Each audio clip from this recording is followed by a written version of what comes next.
Hello everybody, how you doing? This is Mr. Dowse. This is the third video I'm going to have on exponential growth and exponential decay functions. I'll probably have one more after this, but no more. So in this particular video, we're going to write exponential functions in real life problems. And we're also going to show you how to plug values in a table into your calculator to come up with the equation for exponential functions, because sometimes it's not very easy to figure out what the equation is. So number 13 here, it says the graph represents a bacterial population Y after X days. And then we have this little graph here. And notice that we have the first coordinate here is at 0, 3, then it goes 1, 15, 2, 75, 3, 375, 4, 1875. So I'm actually going to put this on a table. So I'm going to have my X values and my Y values. And if I continue working on this and looking at this, I'm going to start with a 0, 3 and plot this on the table. I have a 1, 15, a 2, 75, a 3, 3, 75, and then a 4, and 1, 8, 75. So looking at that, I just think it's easier to look at a table than it is to look at this graph right here. And notice I can tell a couple key features when it comes to the exponential function. Now remember, the exponential function is y equals a times b to the power of x. And my goal is to come up with an equation for this using information in this table. So if I look at my x values, notice at 0, y is 3. That is your a. Your a is 3 in this case, because the y-intercept, this is your y-intercept. The y-intercept is wherever the graph is crossing the y-axis. And notice right here, this function is crossing the y-axis at 0, 3. And then your b is going to be the rate of change that is happening when you increment x by a value of 1. So if I look here, from 3 to 15, I can multiply by 5 to get to 15. 15 times 5 gets me 75. 75 times 5 gets me 375. 375 times 5 gets me 1875. And so the idea here is this is my b. My b is what I'm changing, is my rate of change here. So this is b equals 5. And so my equation is actually y equals 3 times 5 to the power of x. So if I plug this into the calculator, which I'm going to do right now,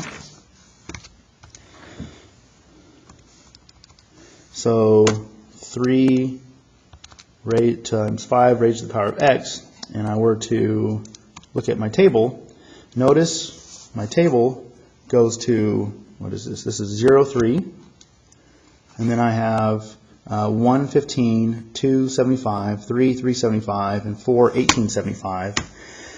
And so this equation actually matches exactly what this table says. And so this next step here says identify and interpret the y-intercept. We already found the y-intercept. Again, it's at 0, 3. And that just means that's where the graph is going to cross the y-axis. Describe the domain and range of the function. The domain is always going to be all real numbers. So this is, again, the symbol for all real numbers, or you can just write the all real numbers. There is no value of x that I can't plug in this calculator that won't return a result. So in other words, I can put every value of x on the number line into this equation, and it will still plot. So it's all real numbers. But my range is not going to be all real numbers. It's going to be y, and then I need to look at the horizontal asymptote here. So on my graph, on my table that I just created, if I look, this graph is slowly approaching 0, but not actually touching it. So if I go to the actual graph, you'll see here that there's a horizontal asymptote at y equals 0. So it looks like it's touching on this graph, but if I zoomed in really close, you would see that it's not actually touching it. And so there's an imaginary line here that this graph can't touch at y equals 0. So this value, so the graph cannot go to y equals 0 or anything below it. So my range is going to be every value of y greater than 0. And then we want to find the population after 5 days. Well, I can plug in a 5 here into this equation to get me that value. But since I already have this plugged in my calculator, I can look at the table. And after 5 days, we're going to have 9,375 bacteria. So 9,375 bacteria. So that's what this becomes. Growth versus decay. So if I look at these tables here, you need to be able to tell if it's a growth function or a decay function. So if I look here on the left, notice this is growing from left to right, so this is a growth, exponential growth. If you look at this guy here next, Earth's standard atmosphere, it's decreasing from left to right, so this is an exponential decay. Looking at the next one, we have the Silver Creek Douglas fir. It looks like it's kind of funky, and it really is, but the overall pattern here is that it's decaying. So this is going to be an exponential decay as well. And then if I look at this fourth one here, this is very linear. It's a linear function, so this is not either growth or decay. This would be neither. This is actually a linear function. So, but on the notes and homework I'm giving everybody, you don't have an answer choice of neither, or sorry, of linear. You only have an answer choice of neither. So this is going to be neither. So if I move on, I'm going to do one more example here, and I'm going to show you how to plug an exponential function table or values into your calculator to give you an equation. So if I look here, and there's a reason why. If I look here on the right here, it's hard to tell what everything's incrementing by. First, this is changing by 3, which makes this hard to tell what, if it was a 1 or a 2 would be. So it's hard to tell what the rate of change is here. And also on the right, we're going from 100, we're subtracting by 100, we're subtracting by 60, subtracting by 60, subtracting by 40, subtracting by 40. So it's not easy to tell what's happening here. It's definitely not decreasing by the same rate, so this is not going to be a linear function. But it's too hard to tell math-wise what the rate of change is going to be, or what my b value is going to be. So this is a dead giveaway that we need to use a calculator or a computer to figure this out for us. So in this particular problem, it says the table shows the temperature of a pizza over 3-minute intervals after it is removed from the oven. Find an exponential regression function for the data. So we need to come up with an equation that is y equals a times b to the power of x. So my a here is going to be roughly 450. That's what it says here. But you're going to see on real-world problems that your a in your calculator might be a little different. And so we need to be careful here. So after 0 minutes, the temperature is at 45 degrees, pulled right out of the oven. At 3 minutes, it's at 375. At 6 minutes, it's at 290 degrees. And if after 21 minutes, it's at 110 degrees. And so what we're going to do is, I'm going to look at these steps here on the notes, and I'm going to actually do what it tells me to do here. So it says to turn on stat plot, and to do that, you have to hit second and y equals. It'll give me this stat plot. And then right here it says plot 1 is off, so I need to hit enter, and I need to turn it on. So where the cursor is, I'm going to hit enter, and now this is on. So now we have turned on stat plot, so we've done that. Hit stat, so stat is this button under zoom, delete, here's stat. So if I hit stat, I'm going to hit enter, because we're at number 1, edit. And then I'm going to insert the data in the table.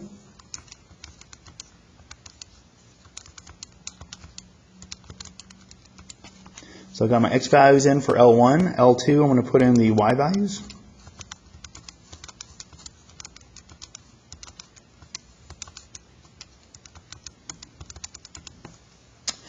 So now that I've done that, I'm going to hit zoom, which is this button in the middle of the top row. So zoom, and I'm going to hit 9, or you can just scroll down to 9 and hit enter for zoom stat. And you notice, oops, I plugged in something wrong here. So first of all, I need to clear out my y equals, so I'm not graphing anything else here. And I did something wrong in my stat plot, so let me go to that edit. That 15 should be 15150, not 10. So when I hit zoom, I hit 9 for zoom stat. Here we go. So I have plotted these points on my calculator. So I have done zoom stat. Now when you hit stat again, go over to calc. On the top here it says edit. I need to go over to the right to get to calc. And then it says we need to scroll down to 0 where it says exponential regression. That's what we're trying to do here. We have exponential functions. We're going to do exponential regression in our calculator. And then, so I've done that, and you're actually going to hit enter about 5 times. My goal is to get to this calculate here at the bottom, and then when I hit enter here, it'll calculate the equation for this function. So my a value is 432, and my b value is at 0.93. I'm going to round these to 3 decimal places, and I notice the more accurate you are on rounding, the more decimals you plug in, gets you a more accurate graph to the plots the points that you have on the stat plot. So I'm going, oops, that's going to be a 5. So 0.935. So I'm rounding these to the nearest third decimal spot, so I kind of goofed up both of those because I was talking. So I'm going to round up this 3 to a 4 because the 6 is 5 or greater, so I'm going to round that up. And then I'm going to round this 4 to a 5 because 8 is closer to 5 than it is to 4 whenever I'm rounding. And so if I plug this into my calculator, so y equals 432.764 times 0.935 to the power of x, it should get me a graph that will follow what these points are on my graph. So again, we have these points here. So the idea is when I plug this equation into my calculator, we're going to get a line that closely follows those points. And so it says get your a and b and write your equation, round to 3 decimal places. So I did that. Put your equation in y equals. So I have, what is this? This is 432.764 times 0.935 raised to the power of x. And when I graph this, notice how this graph is getting very close to all these dots. And so again, the a value isn't exactly 450, but again, we're trying to find something that matches all this data. In the real world, the data isn't always going to be exact like we had in the previous examples. So I've put my equation into y equals and I've graphed the line. And it says, and then hit second graph to look at the table to answer any questions. So for example here, if I were to go to, and I wanted to know at the time of 24, what would the temperature be? I could scroll down this where x equals 24, and the temperature would be very close to 86 degrees, according to this. Or if I wanted to know what was the temperature at time 20, it would have been around 112. So that's how this is useful.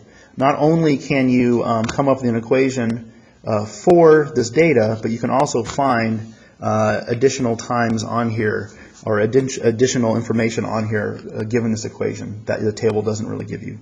So anyways, this is the last part of this video. This is very important. Again, so there's a lot of steps here, so you might need to look over these steps a couple times to really figure it out. How to plot this in your calculator without having to look at your notes. But this is very useful whenever you have real-world problems and the data isn't very easy to read to get your A and B values. With that being said, have a good day. Bye-bye.